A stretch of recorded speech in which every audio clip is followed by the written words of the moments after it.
राधा वल्लभ श्री हरिवंश श्री वृंदावन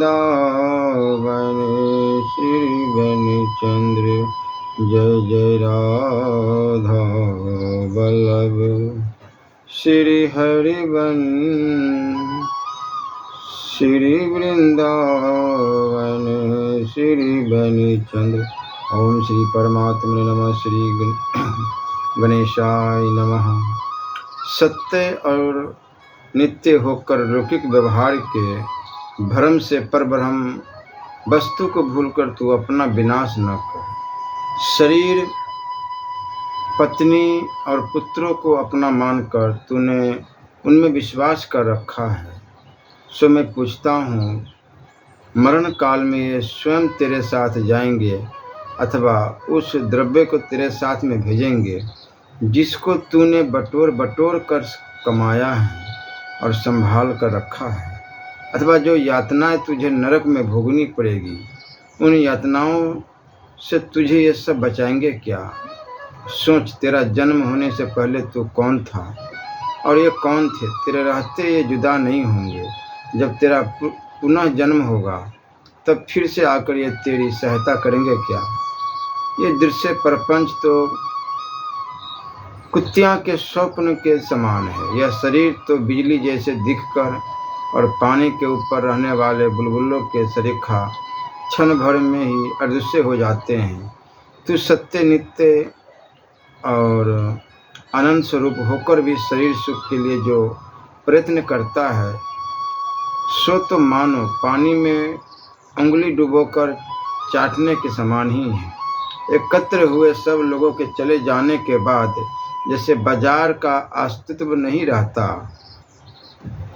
है, वैसे ही तेरा पुण्य समाप्त होते ही यह जो धन दौलत आदि ऐश्वर्य है, ये सब चला जाएगा। सच्चे मोक्ष को छोड़कर लौकिक सुखों की आशा करना तो घृत की आशा से जूठा खाने के समान ही है।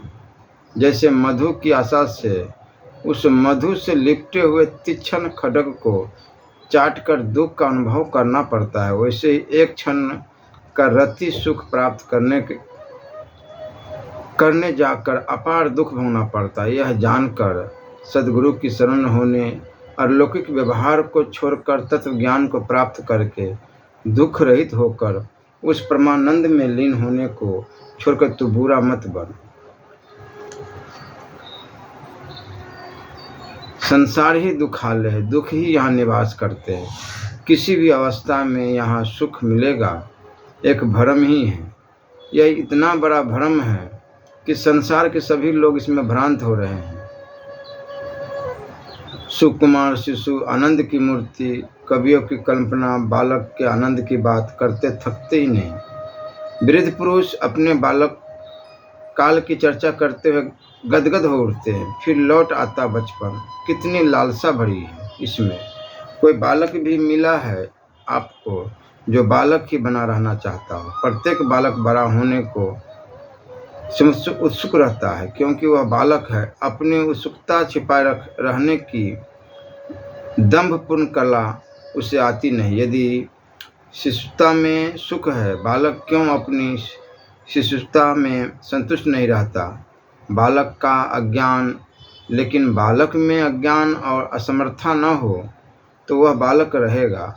वह चाहता है ज्ञान, वह चाहता है सामर्थ्य। आपको भी स्पृहा ज्ञान और आसक्ति के लिए नहीं है, यह आप जानते हैं। अबोध बालक और उसकी आसक्ति, उसे प्यास लगी है रोता है, भूख लगे रोता है, शरीर को मच्छर काटे रोता है, शरीर में कोई अंत पीड़ा हो तो रोता है। रोना रुदन ही उसका सहारा है, रुदन ही उसका जीवन। रुदन सुख का लक्षण तो नहीं है ना।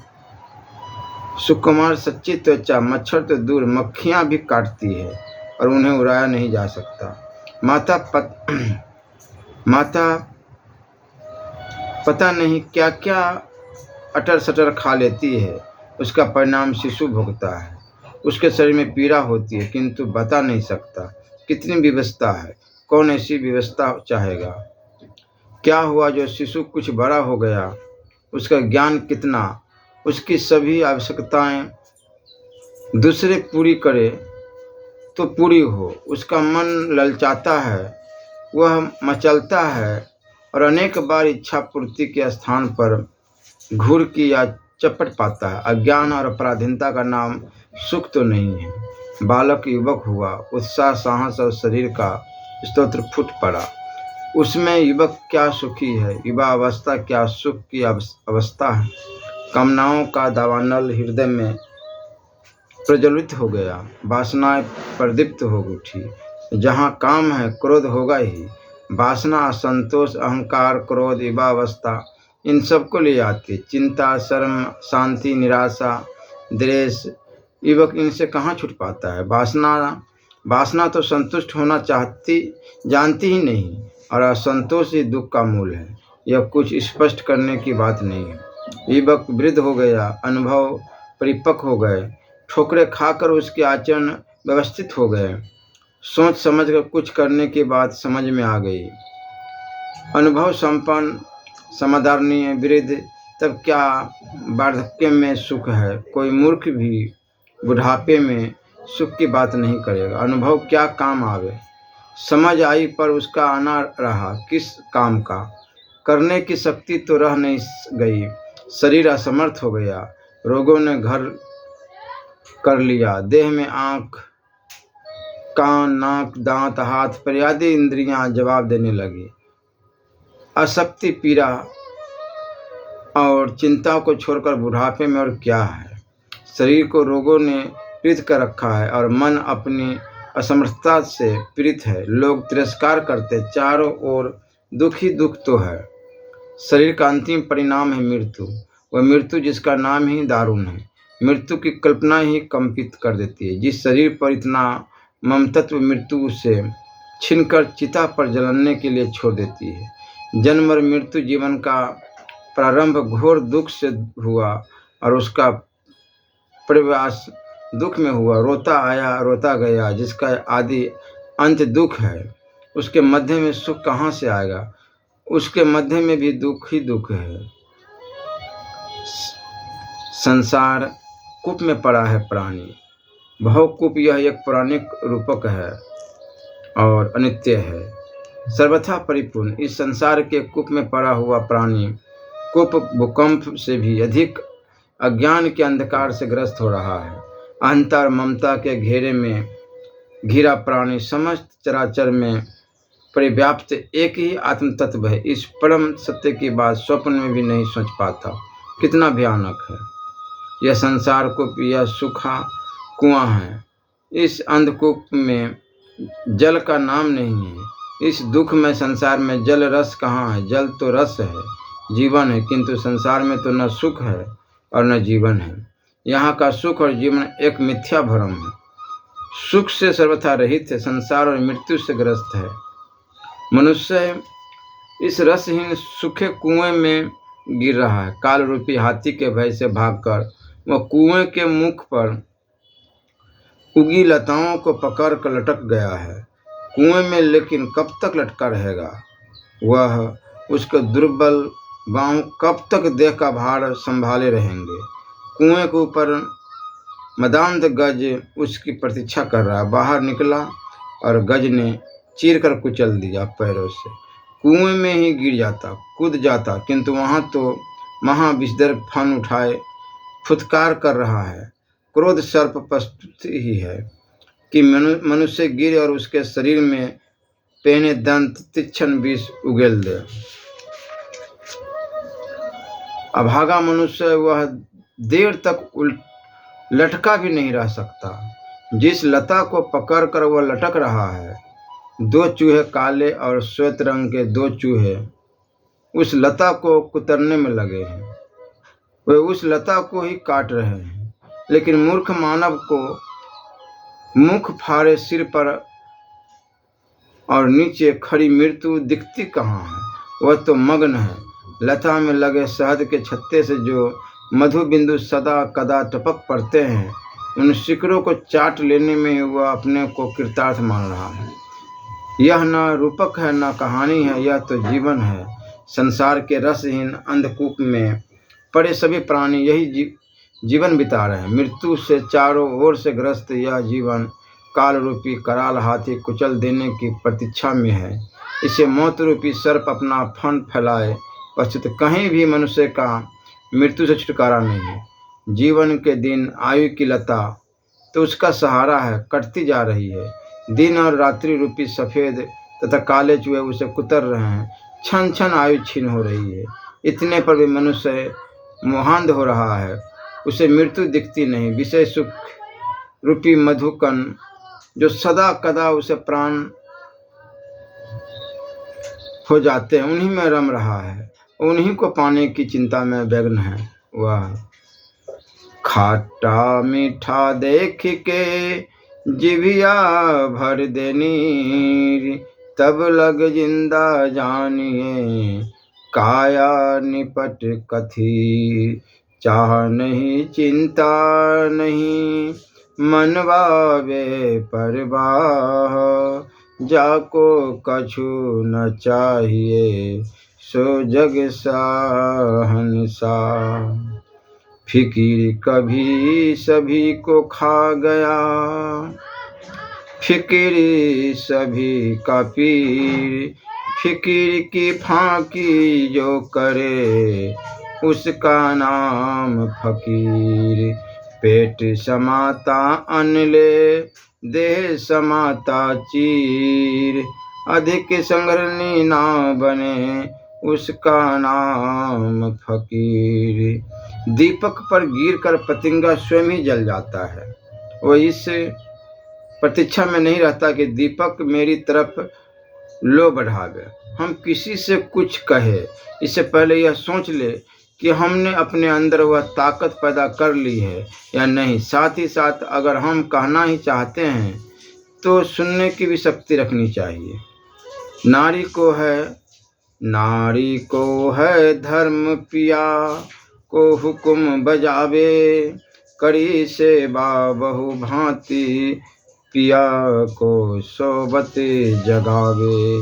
कहे सत्य भोला पुकारी, नारी सोई सयानी है।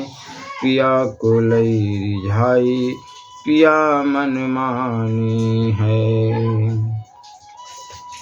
ऐसी को जैसी राम न भावे, कहीं मुख राम न आवे जी। बिना राम सब काम सकल के, कैसे बनी आवे जी। भला बुरा मैं राम सहाई, राम मिले सुख पावे जी।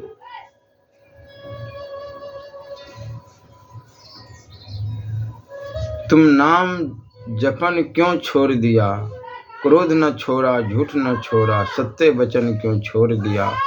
झूठे जग में दिल ललचाकर असल वतन क्यों छोड़ दिया। कौड़ी को तो खूब संभाला, लाल रतन क्यों छोड़ दिया।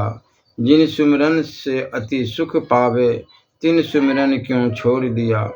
खालस एक भगवान भरोसे, तन मन धन क्यों छोड़ दिया।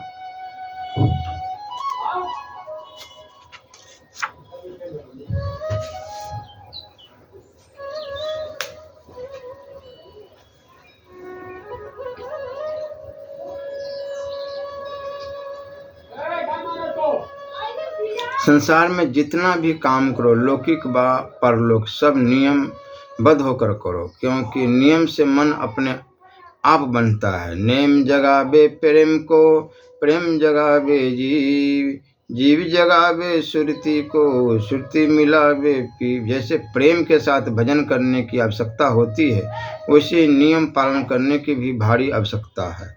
अतः सब परिवार नियम पूर्वक श्री युगल नाम और श्री मंत्रराज नित्य प्रति जपा करो और श्री मानस रामानंद जी का पाठ भी नियम पूर्वक कर लिया करो। संसार का सब काम करते हुए भजन अहर्निश करते रहो, गाफिल एक क्षण के लिए भी मत रहो। हुक्म है काम काज में रह के भजन में रहे, भजन करे और भजन करावे। धैर्य रखे, आलस्य अपना शत्रु है, इसे अपने पास कदापि नहीं आने देना चाहिए। जब तक मनुष्य के ऊपर दुख नहीं आता तभी तक उसके लिए उपाय कर लेना चाहिए कि दुख आने न पावे। यदि आ ही जाए तो उसको धैर्य के साथ छाती ठोक कर सहन करना चाहिए। दुख आने पर सरकार से धैर्य के लिए प्रार्थना करनी चाहिए। यह नहीं कि दुख छूट जाए, बल्कि दुख सहन करने की शक्ति भगवान से मांगनी चाहिए। धर्मार्थ में आमदनी का 10वां हिस्सा सबको लगाना चाहिए। इससे धन, धर्म और इसकी वृद्धि होती है। भजन के लिए कम बोलना, कम खाना, रात को ज़्यादा जागना, सत्संग करना, एकांतवास करना बहुत जरूरी है। परंतु जब तक मन काबू में नहीं, सर्वथा एकांतवास करना उचित नहीं। जो श्री हनुमान जी का भरोसा रखता है, उसके सब मनोरथ पूर्ण होते हैं। राम के गुलाम मन को काम तरु रामदूत तुमरो, भजन राम को पावे। इसलिए हर समय नाम जप अवश्य करने चाहिए। जीव जब भगवान की शरण में जाता है तो उसे 6 बातों की प्रतिज्ञा करनी पड़ती है। मैं आपके अनुकूल रहूँगा, जो आप मना करेंगे वह नहीं करूँगा। आप ही मेरे रक्षक हैं, आप मेरी रक्षा अवश्य करेंगे। मैं आपका हूँ, दूसरे का नहीं। सब सरकार का है, दूसरे का नहीं। आप हमारे हैं। 4 बातें सदा स्मरण रखनी चाहिए। मृत्यु अवश्य है, मृत्यु अवश्य है, मृत्यु अवश्य है। मेरा कुछ भी नहीं है, मेरा कुछ भी नहीं है, मेरा कुछ भी नहीं है।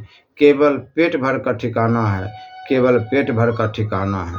सरकार ही मेरे अपने हैं, सरकार ही मेरे अपने। संसार का काम करना मना नहीं है, काम छोड़ना नहीं चाहिए, परंतु यह समझना चाहिए कि सब काम सरकार का ही है, इसे कोई बंद नहीं कर सकता। हमको यह काम सरकार की ओर से मिला है, यह समझकर सब काम करने चाहिए।